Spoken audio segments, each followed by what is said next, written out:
Okay, students, let's start with our next topic. Next topic is related with features of microeconomics and macroeconomics. Generally, exam point of view से जो question आता है, it would be like that कि वो पूछता है examiners कि what do you mean by economics, sorry what do you mean by micro economics, और आपको उसके फीचर्स भी एक्सप्लेन करने का पूछते हैं। या वो पूछ सकते हैं what do you mean by macro economics और आपको उसके फीचर्स एक्सप्लेन करने का भी पूछ सकते हैं। So we have to consider its features also. अब हम जो पढ़ने वाले हैं वो इसके फीचर्स भी पढ़ने वाले हैं। But before starting this I should clear you one thing कि आप लोगों को इस वीडियो के बाद में आपको एक PDF मिल सकता है या JPG फाइल मिल सकती है, ठीक है, वही सेंड हो जाएगा। तो JPG फाइल जो होगी उसके अंदर इसी टाइप के नोट्स बने हुए हैं, तो आप वो नोट्स कॉपी कर सकते हैं वहाँ से देख के।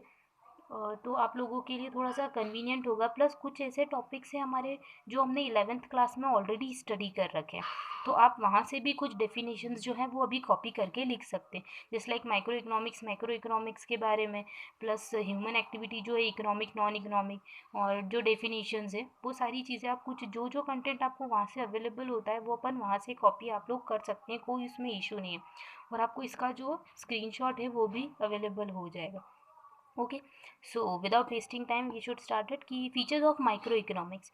तो हम अब रिकॉल करते हैं, हमने पढ़ा था micro economic studies individual aspect. तो very first thing which had been clear to us is that it studies individual unit. मतलब माइक्रो इकोनॉमिक्स जो होता है वो इंडिविजुअल डेटा को स्टडी करता है। It never covers all the aspect, या फिर we can say it never covers aggregate study of data. ये कभी भी एग्रीगेट डेटा को स्टडी नहीं करता, it covers only individual unit. मतलब जैसे आप लोग देख सकते हो कि अगर हम एक एग्जांपल ये भी ले सकते हैं कि जस्ट अज्यूम आपको एक टीचर अकाउंट्स पढ़ाते हैं, एक टीचर इकोनॉमिक्स पढ़ाते हैं, एक टीचर हिंदी पढ़ाते हैं, एक टीचर इंग्लिश पढ़ाते हैं। It would B microscopic decision making, या फिर it would be related with the concept of micro. Okay, but अगर मैं बात करूँ तो आप जब एग्ज़ाम देते हो और आपका जो रिजल्ट आता है it would B macro in concept, ठीक है। तो वो आपका जो रिजल्ट होता है ultimately it would cover under the category of macro, वो मैक्रो की कैटेगरी में आता है। ऐसे ही आप अपने मन से और कुछ एग्जाम्पल भी ले सकते हैं और उनको स्टडी कर सकते हैं। अगर आपको इससे रिलेटेड कुछ डाउट है तो आप नेक्स्ट क्लास में इशू बता सकते हैं। अब हमने जो पढ़ा अभी इस टॉपिक कि studies individual units, is it clear to you कि ये इंडिविजुअल डेटा को स्टडी करता है, it never studies aggregate data. Next is that price determination. Next point is related with price determination. Price determination मतलब कि जैसे हमने लास्ट क्लास में बात करी थी कि अगर हमको मार्केट में डिमांड देखना है तो हमें देखना पड़ेगा ऑरेंजेस की कितनी डिमांड है, मैंगो की कितनी डिमांड है, बनाना की कितनी डिमांड है, पपाया की कितनी डिमांड है। सेम वे में अगर हम इंडिविजुअल लेवल पे किसी भी पर्टिकुलर प्रोडक्ट को प्रोड्यूस करते हैं so we have to fixed its price also. तो हमको उसकी पर्टिकुलर प्रोडक्ट की प्राइस भी फिक्स करनी पड़ती है।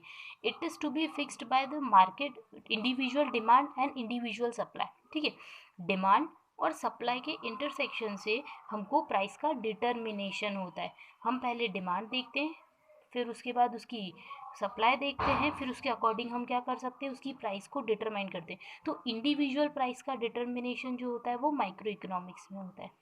Third point is related with small, it studies small variables. जो माइक्रो इकोनॉमिक्स है ये स्मॉल वेरिएबल्स को स्टडी करता है, मतलब हर चीज़ की डिटेल्ड एनालिसिस करता है। हम ये बोल सकते हैं it was individual study and it was small variables. जैसे अगर मैं बात कर सकती हूँ, लास्ट हमने पढ़ा था कि micro economics is also known as microscopic study of datas, है ना। तो माइक्रोस्कोप क्या करता है, वही तो करता है, स्मॉल चीज़ों को, जो छोटी छोटी सी चीज़ें हैं उनको देखता है, ठीक है। वो चीज़ जैसे हम बात कर सकते हैं तो सेम वे में हम ये भी बोल सकते हैं कि माइक्रो इकोनॉमिक्स जो होता है इट स्टडीज़ स्मॉल वेरिएबल। ये छोटे छोटे वेरिएबल्स जो हमसे छूट गए हैं उनके बारे में स्टडी जो है वो माइक्रो इकोनॉमिक्स करता है। ओके, अब हमारा पास जो नेक्स्ट टॉपिक है वो है मैक्रो इकोनॉमिक्स से रिलेटेड। तो अब हम पढ़ते हैं मैक्रो इकोनॉमिक्स के क्या फीचर्स हैं, ठीक है। ओके, तो मैक्रो इकोनॉमिक्स के फीचर्स दें तो इसमें first is related with broader aspect. आपको पता है एक होता है नैरो, एक होता है ब्रॉडर। नैरो मतलब छोटा या और ब्रॉडर मतलब फैला हुआ या बहुत बड़ा हुआ। तो macro economics is broader in aspect. मतलब आपको कल एग्जाम्पल दिया था मैंने, जिसमें एक हमने बड़ा सा सर्कल बनाया था और सर्कल में छोटे छोटे छोटे छोटे डॉट्स बनाए थे। ओके, तो it whole circle would be known as macro. तो broader aspect macro economics never studies individual data, it studies aggregate data, so it would be broader in aspect. ठीक है, तो इसलिए वो क्या होता है, ब्रॉडर होता है। Next is related with second point कि it is important to dynamic economy. Okay, before explaining this I should clear you that what is the meaning of dynamic. Okay, dynamic मतलब होता है anything which can be change. ठीक है, जो भी चीज़ continuous change होती है, ठीक है, तो उस चीज़ को हम बोलते हैं डायनामिक। तो आपको तो पता है इकोनॉमी के अंदर कुछ ना कुछ चेंजेस चलते रहते हैं। इकोनॉमी किसी की भी स्टेबल होती है क्या? नो, कंटिन्यूटी स्टेबिलिटी किसी भी इकोनॉमी में नहीं होती, they are just keep on changing.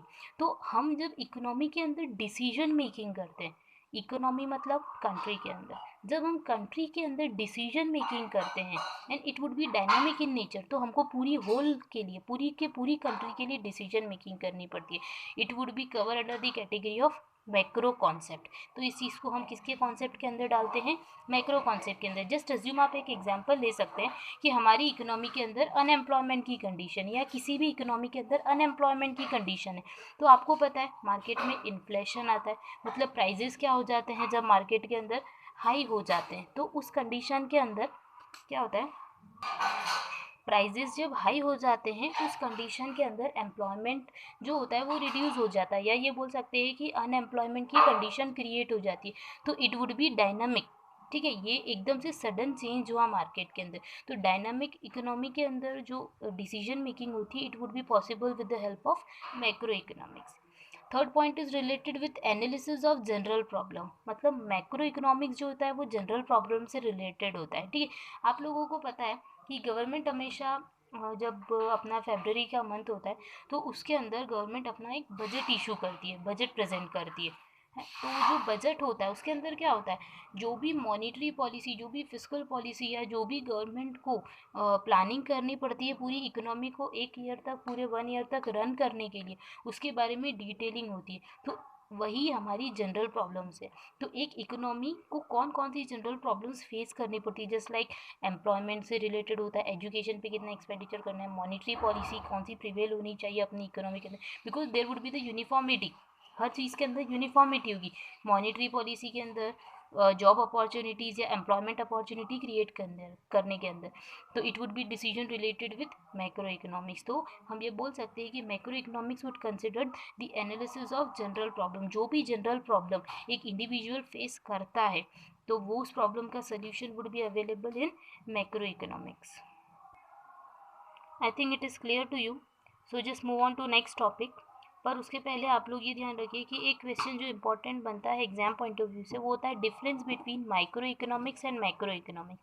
तो आपने जो भी पैरेलल स्टडी देखी थी उसी के अकॉर्डिंग आप उसके डिफरेंस बिटवीन के पॉइंट्स बना सकते हैं। अब हम जो नेक्स्ट टॉपिक पढ़ने वाले हैं वो नेक्स्ट टॉपिक है ह्यूमन एक्टिविटी। जैसा हमने पढ़ा कि economics is social science, means anything या फिर any type of activity conducted by the society, and society would consist of large number of people. Society जो होती है वो बहुत सारे लोगों से मिलकर बनी होती है, तो they are just conducting various types of activity. तो broadly human activity had been divided into 2 parts. 2 parts के अंदर ह्यूमन एक्टिविटी जो है वो डिवाइडेड है। First is economic activity and next one is non economic activity.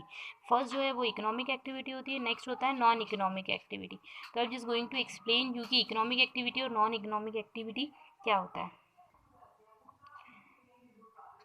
तो यहाँ पे पैरेलल स्टडी दे रखी है दैट इकोनॉमिक एक्टिविटी।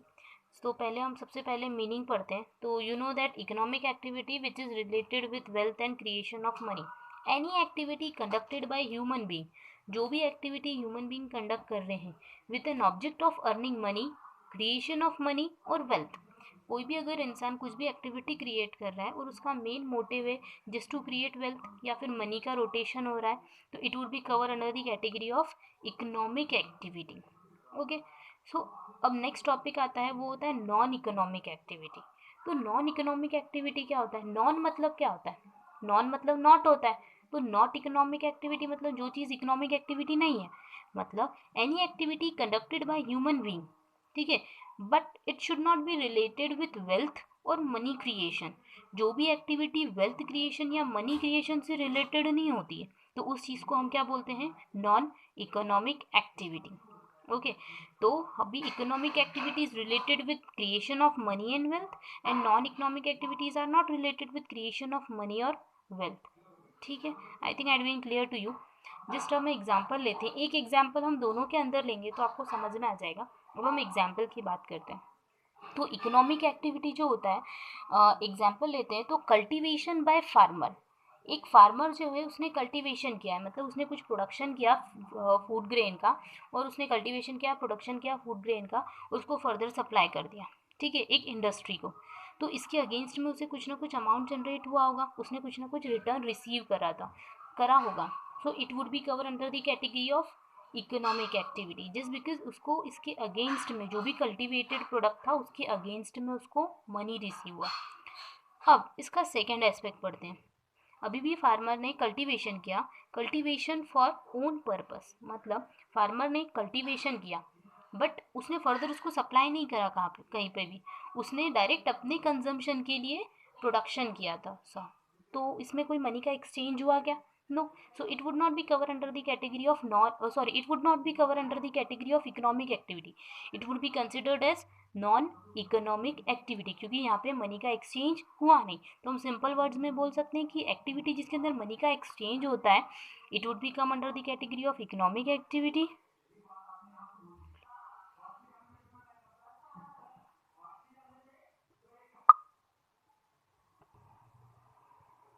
तो उसको हम किसकी कैटेगरी में डालेंगे? नॉन इकोनॉमिक एक्टिविटी के अंदर।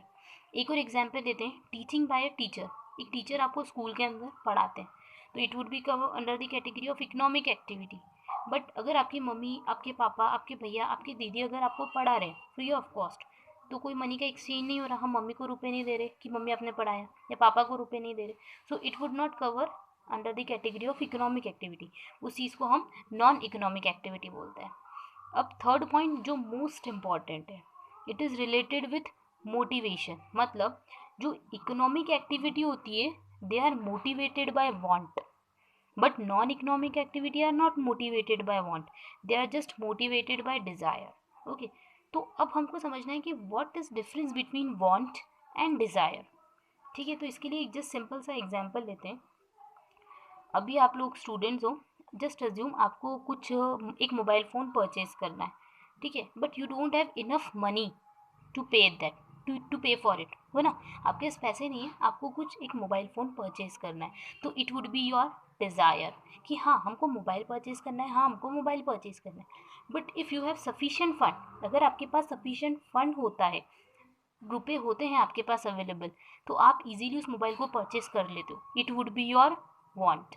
ठीक है, मतलब primary stage would be desire but it should be consist of money, it would come under the category of want. अगर आपके पास प्राइमरी स्टेप में आपके पास डिज़ायर होती है